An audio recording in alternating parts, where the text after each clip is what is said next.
Il vit là où la lumière est morte. Ici, dans l'obscurité écrasante et silencieuse, le monde d'en haut est un souvenir oublié, un mythe lointain. Ce n'est pas un endroit pour nous, et personne ne l'a jamais vu vivant. L'eau est une encre noire, quasi gelée. La pression est immense, une force qui anéantirait toute vie non protégée. Ici, la survie est un art, un ballet brutal, dansé dans un crépuscule perpétuel. C'est l'abîme, le foyer d'un véritable titan, une créature d'une échelle et d'un mystère profond. Notre voyage commence bien en dessous des vagues baignées de soleil, descendant au-delà des derniers éclats de lumière du jour. À 1000 mètres, la lumière a disparu pour toujours. Nous continuons à descendre, à travers la zone de minuit. Un monde de créatures bioluminescentes, constellations éphémères dans l'obscurité. Mais nous devons aller encore plus profond, au-delà de 3000 mètres, plus de 3 km, sous la surface de l'océan austral. Les lumières du submersible découpent un cône fragile dans la pénombre. Rien d'autre qu'un vide sans fin. Un monde presque entièrement inconnu. La pression y est plus de 300 fois supérieure au niveau de la mer. Une force qui façonne tout, dictant la biologie de ses habitants. Le froid est incessant, éreintant l'énergie des êtres vivants. Ici, la vie a un autre rythme. Les rencontres sont rares. L'énergie, une monnaie précieuse. Chaque mouvement est calculé. Chaque chasse, une question de vie ou de mort.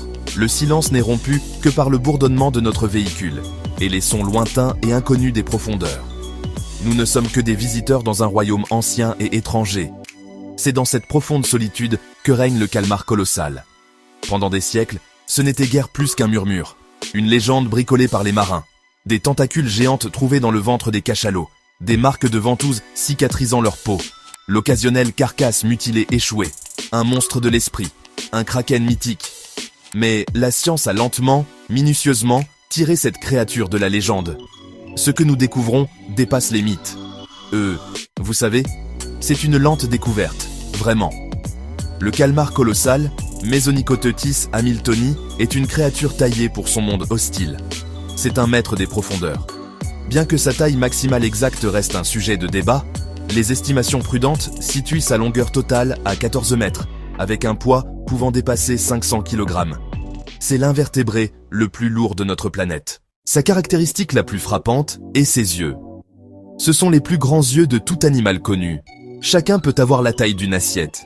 Ces orbes sont conçus pour capter les photons les plus faibles. Dans les profondeurs, la lumière vient du vivant. La faible lueur des bactéries bioluminescentes, l'éclair d'un poisson effrayé, la silhouette lointaine d'un prédateur. Ses yeux lui confèrent un avantage suprême, lui permettant de voir à la fois proie et prédateur de loin. Son arsenal est formidable. Il possède 8 bras, 2 tentacules plus longs, tous garnis d'un éventail d'armement. Contrairement aux simples ventouses des autres calmars, il porte des crochets acérés et pivotants intégrés aux ventouses. Ces crochets peuvent s'enfoncer dans la chair, capturer et attirer vers un bec puissant. Le bec, caché au centre, déchire chair et os. Le manteau est un cône épais, musclé et étonnamment robuste. Plus large et plus lourd proportionnellement que le calmar géant. Cela suggère un prédateur embusqué. Il reste immobile, patient, utilisant ses yeux pour repérer un repas. Quand le moment vient, il se propulse avec un jet d'eau, se jette pour enlacer sa victime dans une étreinte mortelle et crochue. C'est vraiment remarquable. Comprendre la biologie d'un animal que nous pouvons si rarement observer est un défi monumental pour la science. Une grande partie de ce que nous savons, à partir de preuves médico-légales, comme un détective résolvant une affaire avec seulement quelques indices dispersés. Les corps, nos principaux manuels. Ces spécimens rares, ramenés des profondeurs, échoués en Antarctique, ont offert des informations inestimables. On pense que son métabolisme est incroyablement lent.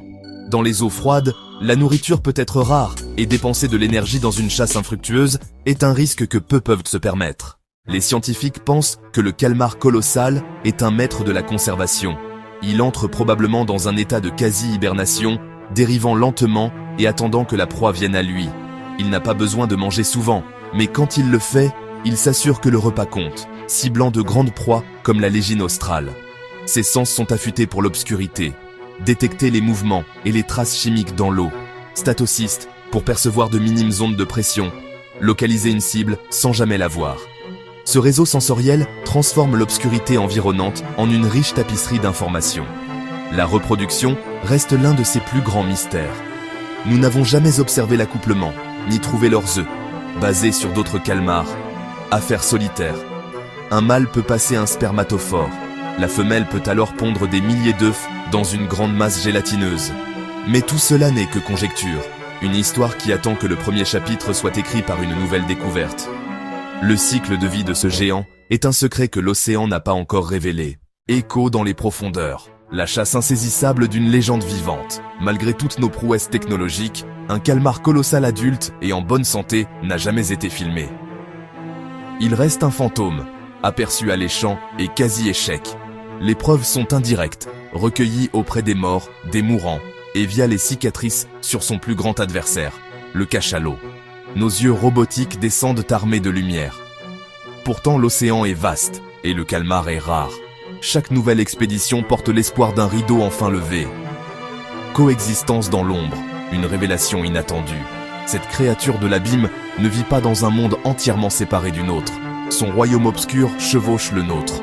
Ce n'est pas un vide stérile, c'est un écosystème riche et fragile. Le calmar colossal, un prédateur clé.